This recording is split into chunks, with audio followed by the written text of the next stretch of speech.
महिला डॉक्टरच्या आत्महत्येनं खळबळ माजलेल्या फलटणमध्ये चोरट्यांचा हैदोस पाहायला मिळतोय। फलटणमध्ये पोलिसांच्या सासूचा सोन्याचा दागिना चोरीला गेल्याची घटना घडली। बारामतीला जाणाऱ्या एसटी बसमध्ये पोलिसाची सासू प्रवास करत होती। या दरम्यान पोलिसाच्या सासूच्या गळ्यातील सोन्याचा दागिना चोरीला गेला। हा प्रकार लक्षात येताच सासूने आरडाओरडा केला आणि बस थेट पोलीस स्टेशनला नेली। बसमधील 100 प्रवाशांची पोलिसांनी विशेष लक्ष घालून कसून चौकशी केली, मात्र चोरटा काही सापडला नाही।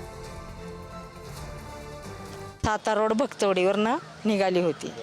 आता मी बारामतीला जाणार, तिथून इंदापूरला जायचं होतं मला। मग चढताना गेलं ना, माहितीच नाही ना झालं मला गेलेलं। काय गेलं? गंटन होता ना असं। हो, पूर्ण सोन्याचा नव्हता, काळं मणी आणि सोन्याचं नाही। किती होतं सोनं? सोनं 7.5 नाही तर 8 ग्रॅम होतं बघा।